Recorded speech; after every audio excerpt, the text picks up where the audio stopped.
It tastes like. I did. I got to categorize it because it's categorized underneath positive triggers. Positive triggers disguised. They're disguised though, because what it did was it led me astray off the path that I wanted to be on with my eating and my health. I was aware of it leading me astray, don't get me wrong, because I journaled about it. I was aware. I was very conscious of it. But it was until recently that I put it all together and I got a complete picture of that piece of the puzzle. You know, like when you're doing a puzzle and the puzzle may not be done, but there's a section of it that may be of a flower, that may be of a person's face. So that's what I mean by that. And that was a positive trigger. And I've been dealing with positive triggers. I haven't, the old man was a positive trigger. But the energy was something different. It wasn't the intent. And understand, when I talk about energy, you can look at it as intent too, because that is what energy is. It's the intent behind the energy. So once you execute the energy by doing and saying whatever, it is filled with whatever energetic intent you put in that action, that word. You feel what I'm saying? Do you get what I'm saying? I hope you do. So it doesn't matter if it's a good gesture. On the outside, it appears to be a good gesture, right? I'm helping someone out. But what is the intent behind that? What is your feelings for the person that you are doing it for?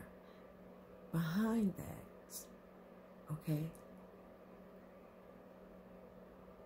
Because people only dig a little, they only dig to the surface. So if I say, well, what was your intent behind that? Oh, I wanted to help her out. Okay, well, why did you want to help her out? Because she needed my help. Okay, well, then you start digging and you ask other questions. Well, how do you feel about her? Well, she all right, but I feel this way and that way. Okay, well, that kind of taints the intention. Do you feel what I'm saying, y'all? So if anybody has slighted you, anybody who has belittled you, manipulated you, talked shit about you, wished you bad, understand, overstand, but at the very basic level, if you can't enter over, understand, this is at the surface level, that if anybody is doing that and preventing you from ascending, spiritually, y'all are not yoked, and you are going to at some point need to separate yourself emotionally. Means not get involved in their dramas,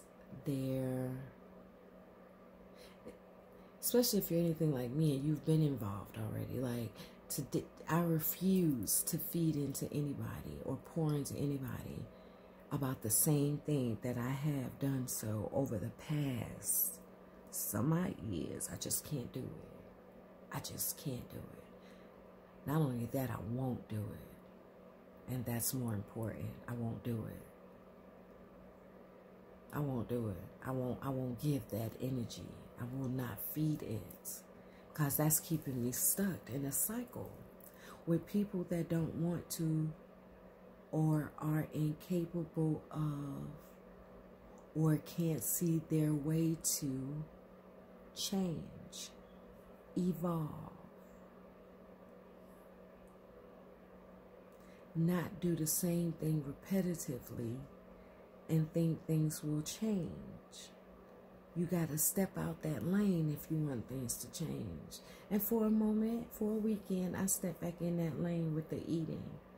But the smoking, I think it's been about a month. I may have to go back and look in my journal to see when I journaled about it. Or I can just ask my nephew when he got here.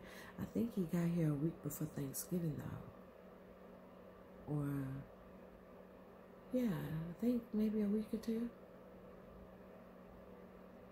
Maybe a week before Thanksgiving. Yeah. That day they call Thanksgiving, but no one really gives thanks. Well, they give thanks that day, but the next day it all go right back to normal, don't it? That's not how it should be, though. But I was very grateful for that day. I did. I was grateful during that day, too. I did a video about it. It was a good day. I wrote about it, too. It was a good day. All right, my loves. That is all. And so the moral of the story, the takeaway from this story is don't beat yourself up. Don't take yourself too light. Don't take yourself too seriously. I was going to say don't take yourself too lightly, but yeah, don't take yourself too lightly either. But don't take yourself too seriously. We have to find that mid part. When you take yourself too lightly, it's like you're a joke to yourself. And you let things go away, and in that way, people treat you like you're a joke. Remember, people treat you the way the energy signature you have is emanating, unless you are under black magic, which means you may be caught in a narcissistic spider's web like I was. And if you don't know what a narcissistic spider web is, go back and check out some of my videos. But I don't think I've done anything. Oh, I haven't done just a video on that. But I have spoke about it a lot in great detail in my videos. But I'll say this, look out for a specific video for what a narcissistic spider's web looks like, feels like, smells like, tastes like. From the beginning to the end. That's gonna bring up a whole lot. But I'm okay with that. But I only say that to say that it may take some time to put together, so I don't know how soon it will be. And I know I started it. This is not the first time I had that thought. Okay. Second time I've had the thought, so now it's just time for it to be final. Okay, so look out for it, you guys. Namaste, Ashe, Mazel Tov.